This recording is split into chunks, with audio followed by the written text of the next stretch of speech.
स्वागत है इस YouTube चैनल में। आज हम लोग देखेंगे G20 देशों के बारे में।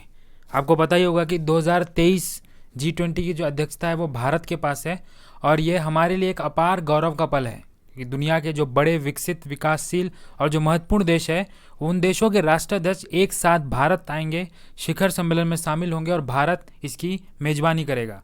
ये जो ग्रुप ऑफ 20 है ये सभी देश आपसी तालमेल स्थापित कर सुझावों का आदान प्रदान करेंगे ताकि अर्थव्यवस्था संतुलन बना रहे, किसी भी फाइनेंशियल क्राइसिस का सामना न करना पड़े। इसके लिए राजनीतिक और डिप्लोमेटिक रिलेशन के जरिए नियम व उपाय बनाते और सुझाएंगे। साथ ही पर्यावरण के मानक भी स्थापित रहे, इसके लिए भी वो कार्य करेंगे। तो G20 क्या है? G20 विश्व की 20 बड़ी अर्थव्यवस्थाओं के समूह के तौर पर जाना जाता है और जिसकी स्थापना 1999 में हुई थी।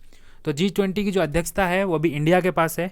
इंडोनेशिया के बाली द्वीप में बाली द्वीप इंडोनेशिया के यहाँ पे G20 का शिखर सम्मेलन की बैठक हुई थी और यहीं पर दुनिया को महाशक्ति बनने की और बढ़ते भारत की एक शानदार झलक देखने को मिली थी, क्योंकि इंडोनेशिया के राष्ट्रपति जोको विडोडो ने पीएम मोदी को G20 की अध्यक्षता सौंप दी थी और यहीं से भारत की एक अलग पहचान पूरी दुनिया में देखने को मिली है। अब भारत 1 दिसंबर से अगले 1 साल के लिए दुनिया के 20 बड़े प्रभावशाली देशों का नेतृत्व करने वाला है।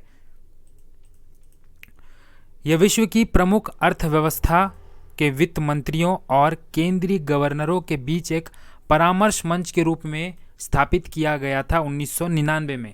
इसका एम क्या है, इसका उद्देश्य क्या है, जो मैं पहले ही बता चुका था कि वीडियो के स्टार्टिंग में, कि वैश्विक आर्थिक विकास, अंतर्राष्ट्रीय व्यापार और वित्तीय बाजारों के नियमन को बढ़ावा देना है। ये G20 देशों का प्रमुख उद्देश्य रहा है। तो G20 के जो देश हैं 20 देश, जिसमें 19 देश हैं और एक यूरोपियन यूनियन है, तो इस पूरी जो ग्लोबल जीडीपी है उस ग्लोबल जीडीपी का 80% ये G20 देश ही है, देश के पास है। और दुनिया में जितना व्यापार होता है उसका 75% बड़ा परसेंटेज है, 75% इन्हीं देशों के बीच में होता है। इतना बड़ा देश है, इतना बड़ा ग्रुप है G20। अब इसमें देखते हैं G20 के सदस्य कौन कौन है। तो G20 के जो सदस्य है उसमें अर्जेंटीना है, ऑस्ट्रेलिया है, ब्राज़ील है, कनाडा है, चाइना है, फ्रांस, जर्मनी, अपना इंडिया, इंडोनेशिया, इटली, फिर जापान, कोरिया गणराज्य, मैक्सिको, रूस, सऊदी अरेबिया, साउथ अफ्रीका, तुर्की, यूनाइटेड किंगडम, संयुक्त राज्य अमेरिका और यूरोपीय संघ। यहाँ पर जानने वाली बात यह है कि यूरोपीय संघ में इटली भी शामिल है, जर्मनी, फ्रांस भी शामिल। ये 3 देश जो यूरोपीय यूनियन में भी शामिल है, साथ ही साथ वो अलग से G20 के मेंबर भी हैं। और आप ये वर्ल्ड मैप में देख सकते हैं। वर्ल्ड मैप में नॉर्थ अमेरिका का कनाडा, यूनाइटेड स्टेट, मैक्सिको, ये 3 देश नॉर्थ अमेरिका के।